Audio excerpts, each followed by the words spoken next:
Hello everyone, this is another Devlog of course, but this is a 1 year anniversary thing where we look at the lack of development this game had. So yeah, this is the main menu, blah blah blah blah blah. Ignore that. This is the main menu. Obviously is, yeah, so now we're in game. I would like to change basically everything.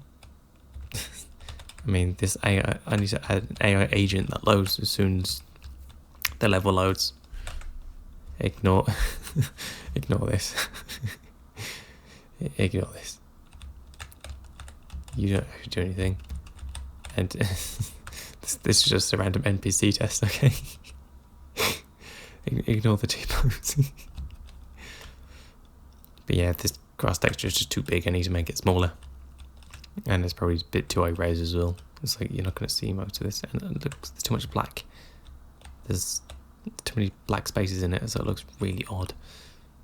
It needs more green with a little bit of black. And the grass colour doesn't actually match.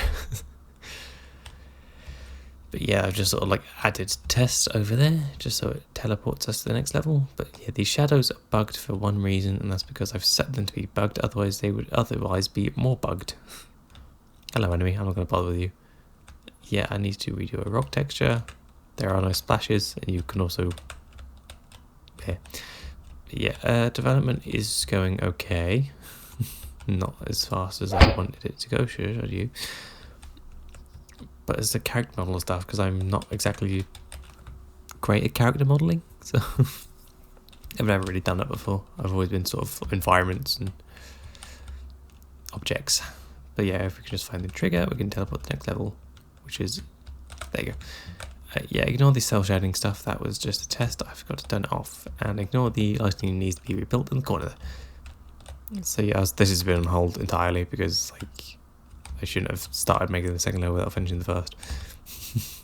Well, actually getting all the systems in, but yeah. It works to a point. I don't like looking at all these squares, it hurts my head. Yeah, we just need to get it done and dusted. Again, use an AI agent to spawn on every level. This isn't an open world game. Because this is Unreal Engine 5 and it struggles. In fact, this is 5.3, I think. I'll have to check, so hopefully it's not 5.1. If it's 5.3, I might upgrade, but it's a little bit better than 5.1 and 2. But 5.4 and 5.5 of them supposedly much more stable. So I might try and upgrade the project. Just so we get better, you know, better performance, easier optimization and all that. Because like this is going to be controversial, but Unreal Engine 5 is so much better than 4.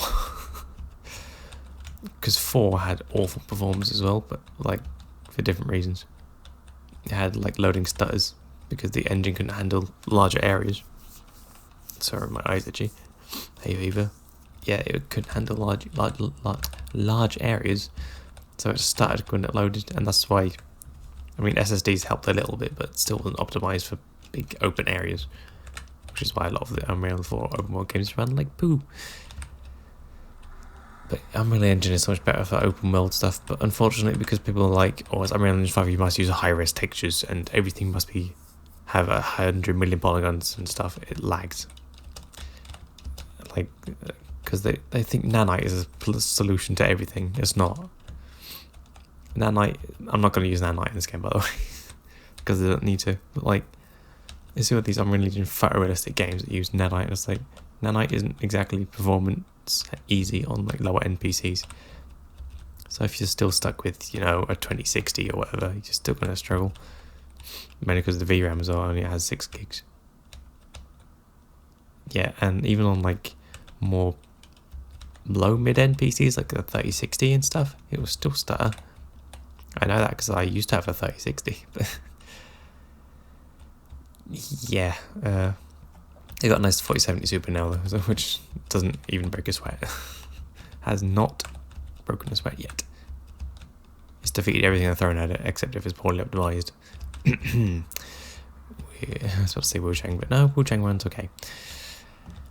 So does Monster Hunter Wilds, but that's different. That's because I mean my CPU sweats more playing that. My poor 13600K, which is like nearly what 3 years old now, 2 years old I think. No, 3 years old. 3 years old. 2022, I believe it released late 2022. Unreal Engine is just a hog. It's just like Unreal Engine 5, it just devours your CPU and GPU. It really, really likes it. So the best thing to do is optimize it around that. So the object culling is a big one. You don't need everything spawning behind you, especially if it's on SSD, which I will probably recommend for this game because it's Unreal Engine and SSDs are wonderful. I love FSDs. I love Final Fantasy D. Final Fantasy Tactics. I like SSDs because they're wonderful and fast. I mean, my hard drive doesn't do too bad either. It's 7200 RPM, which is like the minimum speed now for a hard drive. Oh, yeah, I like SSDs. And they're not too expensive either nowadays. They used to be really expensive. Same with RAM. You certainly, like, if you're going to be a developer working with Unreal Engine, you need 32 gigs. It's not an if or a but, it's you need. Because this thing uses, like, this isn't even that intensive, I think it's using about 16 gigs. It's really hungry. What game was recommending 32 gigs of RAM as well? Battlefield 6, I think, is recommending 32 gigs. Of course it is. But apparently it runs well, so good job, guys. Although, to be honest, no Battlefield game runs badly. That's except maybe 2042, but we didn't talk about that. But yeah, that's pretty much it for this devlog.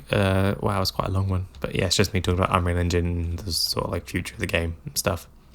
So thanks for listening, and I'll see you all in the next update. So thank you and good bye.